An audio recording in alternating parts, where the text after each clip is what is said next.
ചെന്നൈയിൽ വെച്ച് നടന്ന മലയാളി നടി ഗൗരി കിഷൻ്റെ ഒരു വാർത്താ സമ്മേളനമാണ് ഇന്ന് സോഷ്യൽ മീഡിയയിൽ മുഴുവൻ ചർച്ച. തൻ്റെ പുതിയ ചിത്രവുമായി ബന്ധപ്പെട്ടിട്ടുള്ള ഒരു വാർത്താ സമ്മേളനത്തിൽ ഗൗരി കിഷന് നേരെ മാധ്യമപ്രവർത്തകരെ കുറച്ച് ചോദ്യങ്ങളുണ്ടായി. അതിലൊന്ന് ആ നായകനോടായിരുന്നു. ആ ചിത്രത്തിൽ അഭിനയിച്ച ആ ചിത്രത്തിൽ ഈ നായകൻ ഗൗരി കിഷനെ എടുത്തുയർത്തുന്ന ഒരു രംഗമുണ്ട്.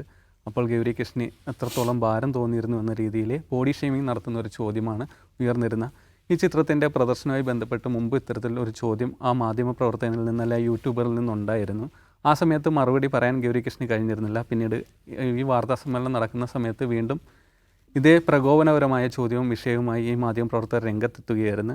സംവിധായകനും ഈ നായകനും ഗൗരി കിഷനോടൊപ്പം ഈ ചടങ്ങിലുണ്ടായിരുന്നു. ഗൗരി കിഷൻ ഇതിന് തക്ക മറുപടി കൊടുക്കുന്നുണ്ട്. ഇത് ബോഡി ഷെയ്മിംഗ് ആണ്, നിങ്ങൾ ഇത്തരത്തിലുള്ള ചോദ്യമല്ല ചോദിക്കേണ്ടത്, എൻ്റെ പ്രകടനത്തെക്കുറിച്ച് ചോദിക്കൂ എന്നൊക്കെ പറയുന്നു. ഈ ചോദ്യം ചോദിച്ച മാധ്യമപ്രവർത്തകനോട് അല്ലെ യൂട്യൂബറോട് നിങ്ങൾ മാപ്പ് പറയൂ എന്ന് ആവശ്യപ്പെടുന്നുണ്ട്. പക്ഷേ ആ സദസ്സിലുണ്ടായിരുന്ന എല്ലാവരും ചേർന്നിട്ട് ഗൗരി കിഷനെ അപമാനിക്കാനാണ് നോക്കുന്നത്. പക്ഷേ അവിടെ ചെറുത്ത് നിൽക്കുകയും തക്ക മറുപടിയും ഗൗരി കിഷൻ കൊടുക്കുന്നുണ്ട്. ഈ വിഷയത്തിലേക്കാണ് കിടക്കുന്നത്. ജിംസേ, നമുക്ക് ആ വീഡിയോ ഇന്ന് രാവിലെ മുതൽ ഭയങ്കര വൈറലാണ് എല്ലാ സോഷ്യൽ മീഡിയയിലും. അതിൽ കാണുന്ന ഗൗരി കിഷൻ കൊടുത്തൊരു മറുപടിയുണ്ട്. അതിൽ 51ഓളം മാധ്യമപ്രവർത്തകരും ആണുങ്ങളുമായിരുന്നു കൂട്ടത്തിലുണ്ടായിരുന്നത്. ഞാൻ അതിലുണ്ടായിരുന്നിട്ട് എന്നെ സപ്പോർട്ട് ചെയ്യാൻ എൻ്റെ കൂടെ ഉണ്ടായിരുന്ന സംവിധായകനടക്കം ആരും തയ്യാറായില്ല. അവർ ആ ചോദ്യം ചോദിച്ചവരെ പിന്തിരിപ്പിക്കാൻ ശ്രമിക്കുകയാണ് ചെയ്തത്. അതാണ് ഏറെ വേദനിപ്പിച്ചത് എന്നാണ്. എങ്ങനെയാണ് ഇതിനെ കാണുന്നത്? സികേഷ് പറഞ്ഞു തുടങ്ങിയെടുത്ത് തന്നെ ഇതിൻ്റെ ഒരു ഉത്തരം കിടപ്പുണ്ട്. സികേഷ് പറഞ്ഞല്ലോ, മാധ്യമപ്രവർത്തകർ അല്ലെങ്കിൽ യൂട്യൂബർ. നമ്മൾ ചെയ്യുന്നത് ഒരു ജോലിയാണ്, ഒരു പ്രൊഫഷനാണ്. ഈ പ്രൊഫഷന് കുറേ എത്തിക്സ് ഉണ്ട്. ഈ എത്തിക്സ് നമുക്ക് ആരോ പറഞ്ഞു തന്നോ, നമ്മൾ സ്വയം ആർജിച്ചതോ അല്ല, നമ്മൾ പഠിച്ചത് തന്നെയാണ്. ഇത് നമുക്ക് നമ്മുടെ ഒരു 10-25 വയസ്സിലെ സാമൂഹിക ജീവിതത്തിൽ നിന്ന് മാത്രമായി കിട്ടുന്ന ചില കാര്യങ്ങളല്ല. ഒരുപക്ഷെ അന്ന് വരെ നമ്മൾ അറിയാത്ത പല കാര്യങ്ങളും നമ്മളിത് പഠിക്കുമ്പോൾ പഠിച്ചിട്ടുണ്ട്. ഇപ്പോൾ ഒരു ഉദാഹരണം, ഈ ക്യാമറയുമായി ബന്ധപ്പെട്ട് ഇതിപ്പോൾ ജേർണലിസത്തിൻ്റെ ഒരു ഒരു ഒരു ടെക്നിക്കലായിട്ടുള്ള വിഷയമാണ്. ക്യാമറയെക്കുറിച്ച് പഠിപ്പിക്കുമ്പോൾ നമ്മളെ ആദ്യം പഠിപ്പിക്കുന്നത് എന്താ? Camera has male gaze. ക്യാമറയുടെ നോട്ടം ആൺനോട്ടമാണെന്നാണ് നമ്മൾ ആദ്യം പഠിക്കുന്നത്. ഇതെന്തുകൊണ്ടാണ് പഠിപ്പിക്കുന്നത്? ഇത് കാരണം ആ എത്തിക്സ് നമ്മൾ ആ ജോലി ചെയ്യുമ്പോൾ അത് പാലിക്കണം എന്നുള്ളതുകൊണ്ടാണ് നമ്മളത് പഠിപ്പിക്കുന്നത്. അതർവൈസ് അത് പഠിപ്പിക്കേണ്ട ആവശ്യമില്ല. അപ്പോൾ ഇത് പഠിക്കേണ്ട ഒരു ജോലിയാണ്. ഇത് പ്രാക്ടീസിങ്ങിലൂടെ മാത്രം സ്വായത്തമാക്കാൻ കഴിയുന്ന ഒരു പ്രൊഫഷനല്ല. ഇത് പഠിച്ചിട്ട് പ്രാക്ടീസ് ചെയ്യേണ്ട ഒരു ജോലിയാണ് എന്നുള്ളതുകൊണ്ടാണ് ഈ കോഴ്സുകൾ നിൽക്കുന്നതും നാടായ നാട് മുഴുവൻ പ്രസ് ക്ലബ്ബുകളിൽ ഈ കോഴ്സുകൾ നടത്തുന്നതും എല്ലാ യൂണിവേഴ്സിറ്റികളും PG പ്രോഗ്രാമായിട്ട് ജേർണലിസം ആൻഡ് മാസ് കമ്മ്യൂണിക്കേഷൻ ചെയ്യുന്നതൊക്കെ അതിനുവേണ്ടി തന്നെയാണ്. അപ്പോൾ ഇതൊന്നുമില്ലാതെ, ഇതേക്കുറിച്ച് യാതൊരു ബോധവുമില്ലാതെ ഈ പുതിയ ഡിജിറ്റൽ യുഗത്തിൽ വ്ളോഗേഴ്സ് എന്ത് ചെയ്യുന്നു? ഈ ജോലി ചെയ്യാൻ വേണ്ടി ഇറങ്ങി പുറപ്പെടുകയാണ്. അതിൻ്റെ ക്ലാഷാണ് നമ്മൾ കാണുന്നത്. നമ്മൾ ശ്രദ്ധിക്കേണ്ട ഒരു കാര്യം, ഞാൻ ഈ ഗൗരി കിഷൻ മലയാളിയാണെന്ന് എനിക്കറിയില്ലായിരുന്നു കേട്ടോ. ഇപ്പോൾ 96-ൽ അഭിനയിക്കുമ്പോൾ പോലും എനിക്കറിയില്ല. ഞാനൊരു തമിഴ് പെൺകുട്ടിയാണെന്ന് വിചാരിച്ചത്. പക്ഷേ ഷീസ് മലയാളി. തമിഴ്നാട്ടിൽ പഠിച്ചെന്ന് മാത്രമല്ല, അവൾ ജേർണലിസം കഴിഞ്ഞ ഒരാളാണ്. അതുകൊണ്ടാണ് അവരത് ചോദിച്ചത്, you are not doing journalism എന്ന് പറയുന്നത് കൊണ്ടാണ്. അയാളെ പഠിപ്പിക്കുകയാണ്, അയാളുടെ പ്രൊഫഷനെ കുറിച്ച് അയാൾ ഓർമ്മിപ്പിക്കുകയാണ്. നിങ്ങൾ ആ പ്രൊഫഷനാണ് ചെയ്യുന്നതെങ്കിൽ നിങ്ങൾ ചെയ്യേണ്ട പ്രൊഫഷൻ ഇതാണെന്ന് ഓർമ്മിപ്പിക്കുകയാണ് ചെയ്യുന്നത്. അത് ഭയങ്കര രസമുള്ളൊരു വീഡിയോ ആണ്. ആ വീഡിയോ കാണുമ്പോൾ തന്നെ നമുക്ക് മനസ്സിലാവും അവർ നന്നായിട്ട് അവരത് പറഞ്ഞുകൊടുത്ത് തന്നെ പറഞ്ഞുകൊണ്ടിരിക്കുകയാണ്. അതിൽ ഏറ്റവും രസകരമായ കാര്യം, ഈ പ്രസ് ക്ലബ്ബിൽ വന്നിരിക്കുന്ന കുറേ അധികം ആളുകൾ ഒച്ച വയ്ക്കുകയാണ്. ഇയാൾ മാത്രമല്ല, കുറേ അധികം ആളുകൾ ഒച്ച വയ്ക്കുന്നത് ഇവരുടെ ശബ്ദം മുക്കിക്കളയാൻ ശ്രമിക്കുന്നു. പക്ഷെ അവർ പിൻവാങ്ങാതെ അവർ പറയാനുള്ളത് പറഞ്ഞുകൊണ്ടിരിക്കുന്നു. അത് ഒരുപക്ഷെ നല്ലൊരു പെർഫോമൻസാണ്. അത് മാത്രമല്ല, ഇന്നിപ്പോൾ ചെന്നൈ പ്രസ് ക്ലബ്ബ് ഈ വിഷയത്തിൽ ഖേദം പ്രകടിപ്പിക്കുകയും ഒക്കെ ചെയ്തിട്ടുണ്ട്. ചെന്നൈ പ്രസ് ക്ലബ്ബ് ചെയ്യേണ്ട ഒരു കാര്യം, ഈ ഫിലിം പ്രൊമോഷൻ എന്ന പേരിൽ വാർത്താ സമ്മേളനം നടക്കുമ്പോൾ അവിടെ ആര് വന്നിരിക്കണം എന്ന് പ്രസ് ക്ലബ്ബ് തീരുമാനിക്കണം. യൂട്യൂബേഴ്സ് അവിടെ ആവശ്യമുണ്ടോ, അതല്ല മാധ്യമങ്ങൾ മതിയോ എന്നുള്ളത് അവർ തീരുമാനിക്കണം. കാരണം ഈ സിനിമ പ്രൊമോഷൻ്റെ ഏറ്റവും പ്രധാനപ്പെട്ട ലക്ഷ്യം യൂട്യൂബ് വീഡിയോകൾ ഉണ്ടാവുക, അതുവഴി സിനിമയ്ക്ക് റീച്ച് ഉണ്ടാവുക എന്നുള്ളതാണ് അവർ ഉദ്ദേശിക്കുന്നതെങ്കിൽ അവരതിനുവേണ്ടി പ്രസ് ക്ലബിൻ്റെ പ്രിമൈസസ് വിട്ടുകൊടുക്കാതിരിക്കുക എന്നുള്ളതാണ് ചെയ്യേണ്ട കാര്യം. അങ്ങനെയാണെങ്കിൽ പിന്നെ അവർക്ക് അതിൻ്റെ ഉത്തരവാദിത്തത്തിൽ നിന്ന് ഈ ഖേദപ്രകടനത്തിൽ നിന്ന് ഒഴിവാകാമല്ലോ. മറ്റൊരു പ്രധാനപ്പെട്ട കാര്യം, ഇത് സിനിമ പ്രൊമോഷൻ ചെയ്യുന്ന സിനിമാക്കാർ ആലോചിക്കേണ്ടതാണ്. നിങ്ങളുടെ സിനിമയുടെ റീച്ച് കിട്ടാൻ വേണ്ടി ചെയ്യുന്ന കാര്യങ്ങൾ യഥാർത്ഥത്തിൽ നിങ്ങൾക്കും നിങ്ങളുടെ ആളുകൾക്കും സിനിമ പ്രവർത്തകർക്കും തന്നെ ഗുണകരമാണോ എന്നുള്ളതാണ്. അത് ഡീഹ്യൂമനൈസിങ് ആയിട്ടുള്ള എത്രയോ രംഗങ്ങൾ, ഇൻസ്റ്റൻസസ് നമ്മൾ ഈ വീഡിയോകളിൽ കണ്ടിരിക്കുന്നു. ഇപ്പോൾ നടിമാർക്കെതിരെ മാത്രം ഇത്തരം ചോദ്യങ്ങൾ വരുന്നതിനെക്കുറിച്ച് മാത്രമല്ല, നടന്മാർക്ക് നേരെ ഉണ്ടാവുന്നുണ്ട് ഈ ബോഡി ഷെയ്മിങ്, സെക്സിസ്റ്റ് ആയിട്ടുള്ള ക്വസ്റ്റ്യൻസ് നടിമാർക്കെതിരെ മാത്രം ഉണ്ടാകുന്നുണ്ട്. അതേപോലെ നടന്മാർക്കെതിരെ ഉണ്ടാകുന്നുണ്ട്. അപ്പോൾ ബേസിക്കലി സിനിമയുടെ പ്രൊമോഷൻ എന്നുള്ളത്, ആ പ്രൊമോഷൻ നിങ്ങൾ ശരിയായ വഴികൾ കണ്ടെത്തുക. ഇത്തരത്തിലുള്ള കുറുക്കുവഴികൾ ഉപയോഗിക്കുമ്പോൾ അത് തകർക്കുന്ന യഥാർത്ഥത്തിൽ സിനിമയാണ്, സിനിമാ പ്രവർത്തകർ തന്നെയാണെന്നുള്ള ബോധം സിനിമാക്കാർക്കും വേണം. മറ്റൊരു പ്രധാനപ്പെട്ട കാര്യം എനിക്ക് ആവശ്യപ്പെടാനുള്ള പ്രസ് ക്ലബ്ബുകളോടും മാധ്യമ യൂണിയനുകളോടുമാണ്, നിങ്ങൾ കൃത്യമായ ഡിസ്റ്റിങ്ഷൻ ഉണ്ടാക്കണം ഈ കാര്യത്തിൽ. ഈ പണി പഠിച്ചിട്ട് ചെയ്യുന്ന ആളുകളെയും അല്ലാത്ത ആളുകളെയും നിങ്ങൾ വേർതിരിക്കണം. അതല്ലെങ്കിൽ ഇത് വീണ്ടും കുഴപ്പത്തിലേക്ക് പോകും. ഇപ്പോൾ തന്നെ ലോകത്തെ ബ്ലാക്ക് ലിസ്റ്റിൽ പെടുത്തപ്പെട്ട ഒരു തരത്തിലുള്ള സുരക്ഷിതത്വം ഇല്ലാത്തൊരു ജോലിയാണിത്. ഒരു തരത്തിലും തൊഴിൽ സുരക്ഷയില്ലാത്ത ഒരു രാജ്യത്താണ് നമ്മൾ ജോലി ചെയ്യുന്നത്.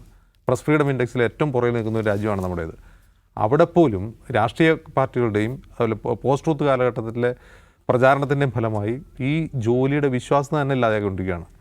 തെറിവിളികൾ ധാരാളമുണ്ട്, മാപ്രവിളികളുണ്ട്, ഇതൊക്കെയുണ്ട്. അവിടെയെങ്കിലും ഇതിൻ്റെ ഒരു ഡിഗ്നിറ്റി കാത്തു സൂക്ഷിക്കാൻ കുറഞ്ഞ പക്ഷം ഈ KUWJ പോലുള്ള മാധ്യമങ്ങളുടെ യൂണിയനും അതുപോലെ പ്രസ് ക്ലബ്ബുകളും മുൻകൈ എടുക്കണം. മറ്റൊരു ഞാൻ പറഞ്ഞ കാര്യം, സിനിമാക്കാരാണ്. അവരുടെ പ്രൊമോഷന് വേണ്ടി അവരെന്തൊക്കെ മീൻസ് ഓഫ് മീഡിയ ഉപയോഗിക്കണം എന്നുള്ളത് അവർ തീരുമാനിക്കണം. അതല്ലെങ്കിൽ അവർക്ക് തന്നെയായിരിക്കും അതിൻ്റെ പ്രശ്നം. നിഷാദ്, നമുക്കറിയാം ഇപ്പോൾ ഈ സോഷ്യൽ മീഡിയയുടെ കടന്നുവരവോടെ നമ്മളിപ്പോൾ സ്ക്രോൾ ചെയ്ത് പോകുമ്പോഴത്തേക്ക് കാണുന്ന വീഡിയോസിലധികം ഇത്തരം ചോദ്യങ്ങൾ സെലിബ്രിറ്റീസ് ആകട്ടെ നടിമാരാകട്ടെ ചോദിക്കുന്നതായിരിക്കാം. ഈ അടുത്ത് തന്നെ റിമാക്കല്ലെങ്കിൽ എന്നെ പറയുകയുണ്ടായി, ചോദ്യം ചോദിച്ചപ്പോൾ ഞാനൊരു നടിയാണ്, ഞാൻ അഭിനയിച്ച ചിത്രത്തെക്കുറിച്ചുള്ള ചോദ്യമായിരുന്നു നിങ്ങളിൽ നിന്ന് പ്രതീക്ഷിക്കുന്ന രീതിയിൽ പ്രതികരിക്കുകയുണ്ടായി. ഇത്തരം ഒരു പ്രവണത വളരെ രീതിയിൽ കേരളത്തിലടക്കം വർദ്ധിച്ചു വരികയാണെന്ന് വെച്ചാൽ നടിമാരുടെ ഡ്രസ്സോ ഇറക്കക്കുറവോ അത്തരം വീഡിയോസിനാണ് ഏറ്റവും കൂടുതൽ വ്യൂസ് കിട്ടുന്നത്. അതോടൊപ്പം തന്നെ ഈ സിനിമകളുടെ പ്രൊമോഷനുമായിട്ട് ബന്ധപ്പെട്ടുള്ള ചടങ്ങുകളിൽ PR അവർ തന്നെ ഏർപ്പെടുത്തിയ ആൾക്കാരെ കൊണ്ട് ഇത്തരം വൈറലാകാനുള്ള കണ്ടന്റുകൾ ചോദിക്കുന്ന ഒരു സാഹചര്യം കൂടി നിലവിലുണ്ട്. മൊത്തത്തിൽ ഇതിലെങ്ങനെയാണ്? സത്യം ഞാൻ ഇതിനെ കാണുന്നത്, ഇതിപ്പം മാധ്യമപ്രവർത്തകർ എന്ന് അവകാശപ്പെട്ട് വന്നവരോ മാധ്യമപ്രവർത്തകരോ ഇങ്ങനൊരു ചോദ്യം ചോദിക്കുകയും ഗൗരി അതിന് വളരെ പൊളിറ്റിക്കലായിട്ടുള്ള മറുപടി പറയുകയും ചെയ്തു. ഇത് മാധ്യമപ്രവർത്തകർ ഉറപ്പായും മാനുഷിക മൂല്യങ്ങളെക്കുറിച്ചും ഒരു അഭിമുഖത്തിൽ പാലിക്കേണ്ട മര്യാദകളെക്കുറിച്ചും പഠിക്കുകയും അത് കീപ്പ് ചെയ്യാൻ ബാധ്യതയുള്ളവരുമാണ്. എന്നാൽ ഇത് മാധ്യമപ്രവർത്തകരുടെ മാത്രം പ്രശ്നമാണോ എന്ന് ചോദിച്ചാലല്ല. എന്താണോ പൊതുമനസ്സിൻ്റെ ഒരു റിഫ്ലക്ഷനായി വരികയാണ്. ആ പൊതുമനസ്സിനെ റിഫ്ലക്റ്റ് ചെയ്യാൻ, പ്രതിഫലിപ്പിക്കാൻ മാധ്യമങ്ങൾക്ക് ബാധ്യതയൊന്നുമില്ല. തെറ്റായ ഒരു സാമൂഹിക വികാരത്തെയും പ്രതിഫലിപ്പിക്കാൻ നമ്മൾ തയ്യാറാവാൻ പാടില്ലെന്നാണ് നമ്മൾ ജേർണലിസം ക്ലാസ്സിൽ പഠിക്കുന്ന അടിസ്ഥാന എത്തിക്കൽ വാല്യൂസ് അതാണ്. പക്ഷേ നമ്മുടെ സമൂഹത്തിനകത്ത് ഈ പ്രശ്നമുണ്ട് എന്ന് തന്നെ നമ്മൾ കാണണം. നിങ്ങൾ സികേഷ് പറഞ്ഞ ഈ ഇൻ്റർവ്യൂസിൻ്റെ പൊതുസ്വഭാവം എടുത്ത് നോക്ക്. ഇപ്പം റിമ കല്ലിങ്ങലിൻ്റെ ഇൻ്റർവ്യൂ, റിമ കല്ലിങ്ങലിൻ്റെ സമീപകാലത്ത് നമ്മൾ ഏറ്റവും കൂടുതൽ വിമർശന വിധേയമാക്കപ്പെട്ട ഇൻ്റർവ്യൂസിൻ്റെ സ്വഭാവം എന്തായിരുന്നു? ഇൻ്റർവ്യൂവിൻ്റെ സ്വഭാവം എന്തായിരുന്നു? ക്രിഞ്ച് എന്നുള്ള വാക്കുകൾ കൊണ്ട് വിളിക്കാം, പക്ഷെ അതിനകത്ത് വന്നിട്ടുള്ള പ്രയോഗങ്ങളുടെ ഉള്ളർത്ഥം എന്തായിരുന്നു? എനിക്ക് അത്ഭുതം തോന്നിപ്പോയി. റിമ ഇങ്ങനെ ഒരു അഭിമുഖത്തിന് ഇരുന്ന് കൊടുക്കുന്നത് കാണുമ്പോൾ പോലും നമുക്ക് അത്ഭുതം തോന്നും. കാരണം അതിലെ ചോദ്യങ്ങളെന്ന് പറയുന്നതിന് മൊത്തം ഇക്കിളി ക്വസ്റ്റ്യൻസാണ് ബഹുഭൂരിപക്ഷം ചോദ്യങ്ങളും ചോദിക്കുന്നത്. എന്നിട്ട് ആ ചോദ്യങ്ങളെയും ആ ചോദ്യകർത്താവിനെയും ഒക്കെ സെലിബ്രേറ്റ് ചെയ്യുന്ന മനുഷ്യന്മാരെ നമ്മൾ കാണുകയാണ്. അതായത് ഒരു അഭിമുഖം എന്ന് പറഞ്ഞാൽ ഒരു വ്യക്തിയെ നിങ്ങൾ പൂർണ്ണമായും റെസ്പെക്റ്റ് ചെയ്യുകയും നമ്മൾ ചോദിക്കുന്ന ചോദ്യം ഒരർത്ഥത്തിലും നാളെ ആ വ്യക്തിക്ക് ഏതെങ്കിലും തരത്തിൽ ആളുകൾ അവരെ ട്രോൾ ചെയ്യാനോ അവരെ ആക്ഷേപിക്കാനോ ഇടവരുത്തരുത് എന്നതിൻ്റെ ക്വാളിറ്റി മെയിൻറ്റെയിൻ ചെയ്യാനുള്ള ബാധ്യത നമുക്കുണ്ട്. അതിനാണ് നമ്മൾ ആ പണിക്കിരിക്കുന്നത്. പക്ഷെ അതിന് പകരം അതിന് പലതരത്തിലുള്ള അർത്ഥങ്ങൾ ഉണ്ടാവട്ടെ, പലതരത്തിലത് ആഘോഷിക്കപ്പെടട്ടെ എന്ന് നാം കള്ളത്തരത്തിൽ വിചാരിക്കുന്നതിനെ ജേർണലിസം എന്ന് വിളിക്കാൻ കഴിയില്ല. അത് ഒരു അഭിമുഖകാരൻ്റെ ക്വാളിറ്റിയുമല്ല. അപ്പോൾ അതുകൊണ്ട് അത്തരം ചോദ്യങ്ങൾ ചോദിക്കുക, പല അർത്ഥങ്ങളിലുള്ള ഉത്തരങ്ങൾ വരാൻ തക്കവണ്ണം, അല്ലെങ്കിൽ ആ ചോദ്യത്തിൽ തന്നെ ഒളിച്ചിരിക്കുന്ന കൗതുകങ്ങളും കള്ളത്തരങ്ങളും അത് പ്രേക്ഷകർ ആഗ്രഹിക്കുകയും ആ അഭിമുഖകാരനെ അവർ വാഴ്ത്തുന്നു, അഭിമുഖത്തെ വാഴ്ത്തുന്നു. അത് വലിയ സംഭവമായിട്ട് കാണുന്നത് എന്താണ്? അത് നമ്മുടെ സൊസൈറ്റിയുടെ ഒരു കുഴപ്പമാണ്. അപ്പോൾ ഗൗരിയെ കാണുമ്പോൾ ഗൗരിക്ക് തടി കൂടുതലാണല്ലോ എന്ന് ചോദ്യം ചോദിക്കുന്നത് എന്തുകൊണ്ടാണ്? നമ്മുടെ ഒരു സൗന്ദര്യ സങ്കല്പം എന്ന് പറയുന്നതിന് അപ്പുറത്താണല്ലോ ഇവർ നിൽക്കുന്നത്. പിന്നെ ഇവരെങ്ങനെ അതിജീവിക്കുന്നു? ഇവർക്ക് എങ്ങനെ പൊതുവിടത്തിൽ വന്ന് നിൽക്കാൻ കഴിയുന്നു? ഇവരെങ്ങനെ എന്നുള്ള സാധനമുണ്ടല്ലോ, ആ ബുദ്ധിമുട്ട് പുറത്തേക്ക് വരുന്നതാണ്.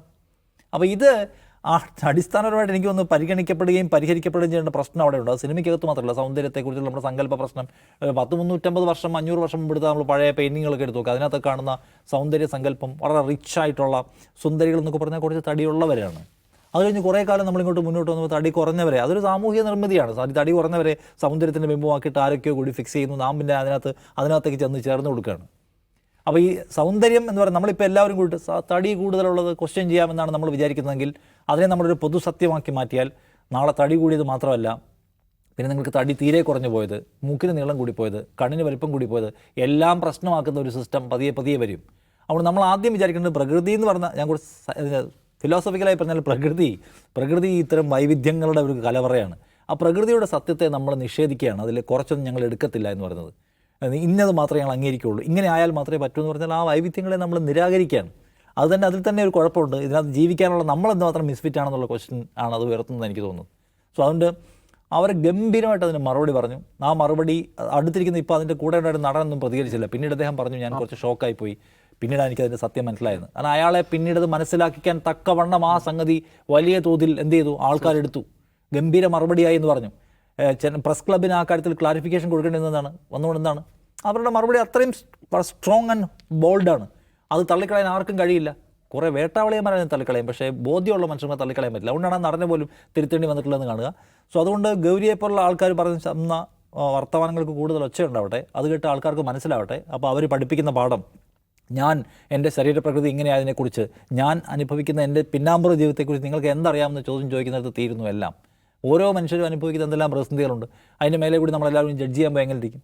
അപ്പോൾ ഇത് മൊത്തത്തിൽ സാമൂഹിക പ്രശ്നമാണ് എന്ന് ഞാൻ വിചാരിക്കുന്നു. ഇത് ആളുകളുടെ എല്ലാം മനസ്സിലുണ്ട്. നടിമാർ എന്ന് പറഞ്ഞാൽ നമുക്ക് എടുത്തിട്ട് പന്താടാൻ പറ്റുന്ന ആൾക്കാരാണ്. നമ്മുടെ ഇക്കിളി വികാരങ്ങൾക്ക് പറ്റിയ തരത്തിലുള്ള ചിത്രങ്ങളും മറുപടികളും സൃഷ്ടിക്കാൻ നമുക്ക് സ്വാതന്ത്ര്യമുള്ളവരാണെന്നൊരു വിചാരം അവർക്കുണ്ട്. അത് തിരുത്തിച്ചു അവർ. അത് എല്ലാവർക്കും പാഠമാവണം. ആർക്കൊക്കെ പാഠമാവണം? നടിമാർക്കും പാഠമാകണം. നിങ്ങൾ എവിടെയെങ്കിലും ഉദ്ഘാടനത്തിന് പോകുമ്പോഴോ നിങ്ങളേലും പ്രൊമോഷന് വരുമ്പോഴോ നിങ്ങളുടെ അടുത്ത് അവിടെ ഇവിടെയും കൊണ്ട് ക്യാമറ വെക്കുകയും നിങ്ങളോട് വഷളം ചോദ്യങ്ങളും ചോദിക്കുമ്പോൾ അതിന് നിന്ന് കൊടുത്തിട്ടില്ല എങ്കിൽ ഞാൻ ഇൻഡസ്ട്രിയിൽ നിന്ന് ഔട്ടായി പോകുമെന്നൊക്കെ വിചാരിക്കുന്നുണ്ടെങ്കിൽ അതിൻ്റെ ഒന്നും ആവശ്യമില്ല. നിങ്ങൾക്ക് നിങ്ങളുടെ കാര്യം പറഞ്ഞിട്ട് നിൽക്കാൻ പറ്റുന്നുള്ള കോൺഫിഡൻസ് ഉണ്ടാവട്ടെ. ഗൗരിയെ കണ്ടിട്ട് എല്ലാവരും പഠിക്കട്ടെ എന്ന് ഞാൻ പറയും. അതെ, ആ ആൺകൂട്ട സദസ്സിൽ ഗൗരി ചോദിച്ചൊരു ചോദ്യമുണ്ട്. ആ ചോദ്യം ചോദിച്ച മാധ്യമപ്രവർത്തകൻ അല്ലെ യൂട്യൂബർ മറുപടി പറയണോ അതോടൊപ്പം തന്നെ മാപ്പ് പറയണമെന്ന് ആവശ്യപ്പെട്ടിരുന്നു, ഇത് തിരുത്തണമെന്നുള്ള. അതിനുശേഷം പിന്നീട് വിവിധ മാധ്യമങ്ങൾ ഗൗരിയെ സമീപിച്ചിരുന്നു. അപ്പോഴും ഗൗരി പറയുന്നത് ഈ തിരികെ മാപ്പ് ആവശ്യം, ഗൗരി മാപ്പ് പറയണമെന്ന് പറയുന്നുണ്ട്. ആ മാപ്പ് ആവശ്യം മറിച്ചൊരു പുരുഷൻ അല്ലെങ്കിൽ ഒരു താരമായിരുന്നെങ്കിൽ ഇവർ ചോദിക്കുമോ എന്നുള്ളതാണ്. ആ വലിയ ചോദ്യമാണ് ബാക്കിയാകുന്നത്.